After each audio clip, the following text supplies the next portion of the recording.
Tell me, darling, could we run away? We could hide away by the cactus desert blue.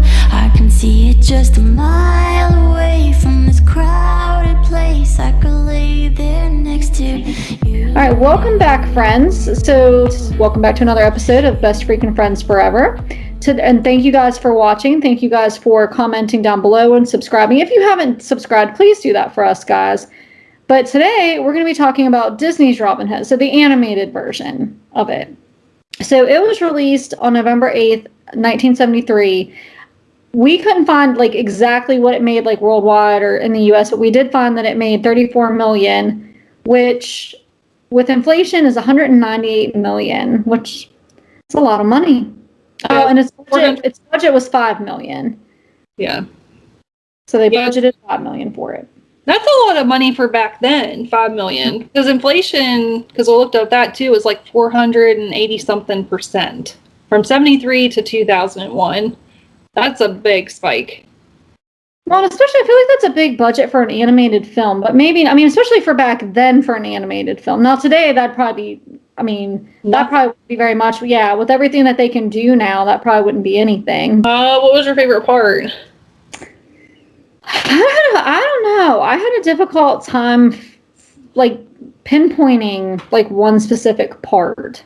I mean, I love the Lady Cluck part, where she's, like, she's a funny character. Mm-hmm. Like, she's taking out all, like, at the contest, and she's taking out all of the rhinos or whatever, and she's just like a football player, just going. I don't know. I like that. I like Lady Cluck.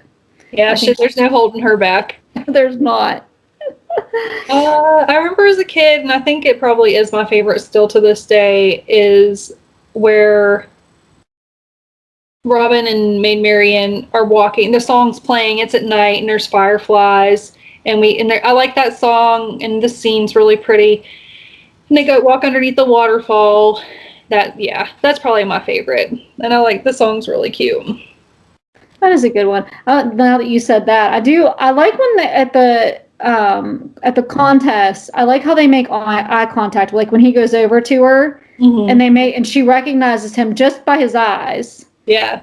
I just remember thinking that's pretty cool too. Like I like how they did that too. Yeah. Yeah. We asked Eddie, because we watched it with the kids the other night, and we asked Eddie, because Tony is always like, is it 2 thumbs up? Is it 2 thumbs down? Is it sideways? And so Eddie went like this.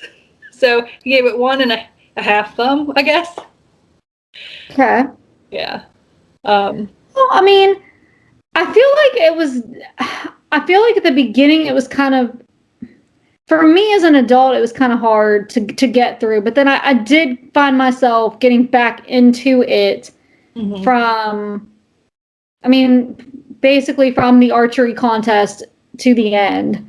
Right. But it took a while to really, I don't know, to pique my interest, I guess you could say. So I could see why he would say that. Yeah. Yeah, like, just little things, like I remember liking as a kid, the little mice in the church, and the little one, she's sweeping in front of her little hole in the wall, and she takes the coin underneath the bed mattress and brings it to the pastor, or whatever they were called, the friar, bringing it to the friar, and just little scenes like that I like even whenever Robin and Little John go to rescue all the people and get them out of prison, and then Robin decides to go up and steal all the money from Prince John. I like that, just because they have the rope going, and there's, just wheeling out all that money, and he's like getting every last bit of money. I'm like, come on, man. Yeah. Get out of there. Like, you've got what you need. He can survive. He'll be fine with 1 or 2 bags. I noticed that too. It just shows you that, Robin, I feel like in, like we talked about last episode, they're both kind of cocky, like, in a way. Like, they're both very, like, sure of themselves and very, I can do this. Like, I'll get it, because I know, and he's kind of like, he shows that in that scene where, like you said, he's trying to get every last bit, mm-hmm. of the coins, and even, he's almost caught a couple times. Yeah. And Well, and even how brazen they are when they first meet King John or Prince John in the carriage, and they take his rubies and they take his things off his ring. I mean, and he goes in and does his little thing with him. Why? I mean, it's just why Little John is taking the hubcaps and stuff. I'm like, yeah, Eddie laughed at that. Eddie goes, because Eddie's really big into gold and gems, and anything like that makes you think rich, like you're rich and wealthy. And so when Little John is doing like the little dance, taking the hubcaps off, and he's like, oh, golden hubcaps, and he's doing that, Eddie goes, wait a minute, what's he doing? And I was like, he's taking the golden hubcaps. He goes, how much are those worth? Yeah, so I like that scene. I like too, is like I was talking to Tony about this during the movie, so they could have used like lions and tigers and bears to represent the bad guys. But I like that they used not carnivores, omnivores. Like they use elephants and rhinos and hippos. Like those are strong animals, but they're not really known. Like I know hippos are and rhinos, but like elephants are known to be kind. Like they're actually a gentle creature, even though they're big in size. So I kind of like that they used animals. I don't know. Like I just the way they picked the animals, I thought was really neat too. So like the bunny, like on the good side, they picked the bunnies. Like those are mild, meek animals and can get harmed really easily. Like you were saying with Robin being like very brazen, like he's a fox and they're known to be sly. And I just think that fits that animal fits that character so well. Oh yeah, yeah, and you know, with Lady Cluck being, I think chickens, they can sometimes be a chicken. Yeah. Yeah, but man, they could get in your face when they need to. They like to flock you. They picked you, yeah. They picked the wolf to be the sheriff of Nottingham because they're known to be kind of meaner and more. I think they were going to make the friar a pig, but they were afraid of the fallout, so they chose to be a badger. I think he was. Is that what he was? Yeah, they chose a badger for that. But so they, like you said, I feel like they did. They put a lot of thought into their animal, like who would represent who. Yeah. Well, and like Richard being a Lionheart. I mean, King Richard was known for being a Lionheart. So I mean, they couldn't have done any other animal because of that. So they did. Well, and like he has a mane, like we see him at the end, he has a mane. And then Prince John, he's like a lion cub. So you see this like little, he's trying to be even like his crown kept falling down over it because it showed his size, his stature. Like he wasn't big and strong like his brother. So he would like, I just like that part where he pulls out he straightens out his ears to put the crown on. And he's like, that's better. It's like, no, dude, that doesn't fit. Not your spot. Get out of there. Yeah. Yeah, but man, the sheriff in Nottingham, I think villain wise, he has them all beat. He's so evil, taking that little bunny's birthday money. Well, even how he takes when Robin comes in and he's playing a blind man. Yeah.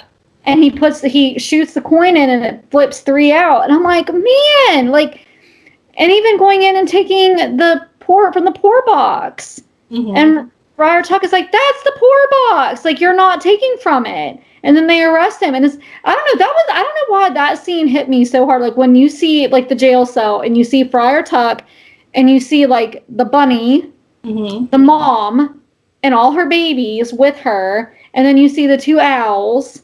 Yep. And then you see Alan and Dale. And I'm like, man. Like, and then it's raining and it's horrible weather. And you can tell that it's just, yeah. Right. It's just sad.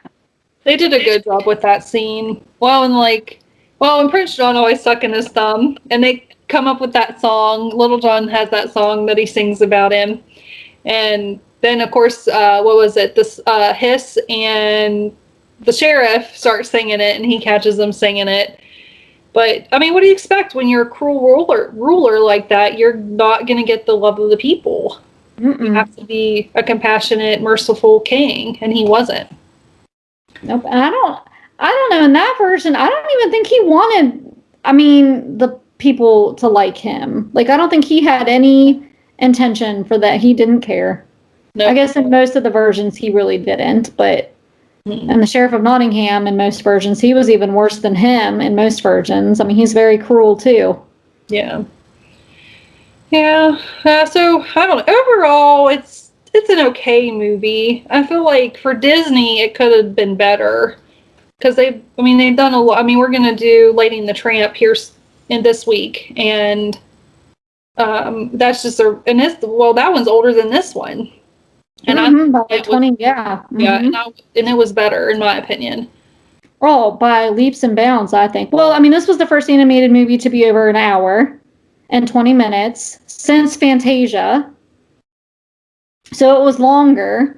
I think they said they recycled dance scenes from other movies that they had already done, like Snow White and The Jungle Book.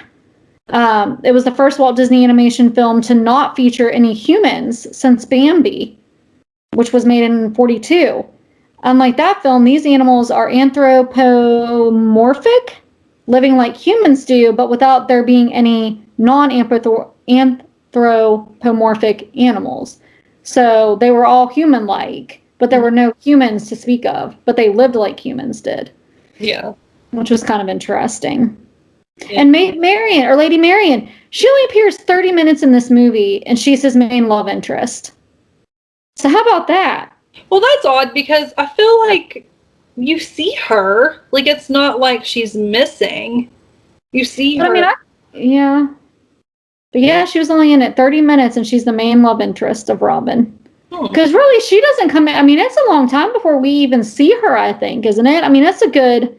Yeah, it's a little bit of time. I mean, we see Robin and Little John. Robin and Little John walking through the forest. Yeah, we see all that. Mm-hmm. And of course, he goes to the birthday party. Then the little boy, he goes, shoots the bow into her. And that's where we first see her. And of course, the girls are like, are you going to kiss him? Are you going to marry him? Are you going to have kids? I like that little scene too, where they play it all out. And he takes her to the woods. Uh-huh. And so she's like, is this it? And he's like, I guess. It's just so cute. I like the turtle, the little... And I thought it was kind of cool how, Little John called Robin, like, I think when he's trying to talk to him when he's hanging up the laundry, he's like, Robin, Robert, Robert. Yes. I think he would, like, didn't he? And I was like, that is so... Because in any other movie, they don't nickname him. Like, it's Robin, or the Hood, I guess you could say. But, like, he's calling him, like, Robert and Robert and Robert. Like, all those different names, I just thought it was funny. It may not have called him Robert, but it was Raw. And he got frustrated because he was thinking of Lady Marian. Mm-hmm. But I like how they don't make Lady Marian as, like, a damsel. Like, she's a powerhouse in and of herself. I mean... Yes. In both versions that we watched this week, she was stronger than what most women were back then. I mean, they were silent. They were, Yes. Which I thought was cool. Yeah, the women. Yeah. I mean, in both versions that we talked about this week, she could hold her own. Well, and even her ladies in waiting, or you know what I mean? Like Lady Cluck, and then you had, in this version, like, she doesn't take any from anybody. No. No, she's a broad woman. All right, here's this. I found the scene. So he shoots the arrow over the wall, and he has to go get it. Let me see if I can find it. I can't believe I don't remember that part. Yeah. I probably will as soon as I see it, but...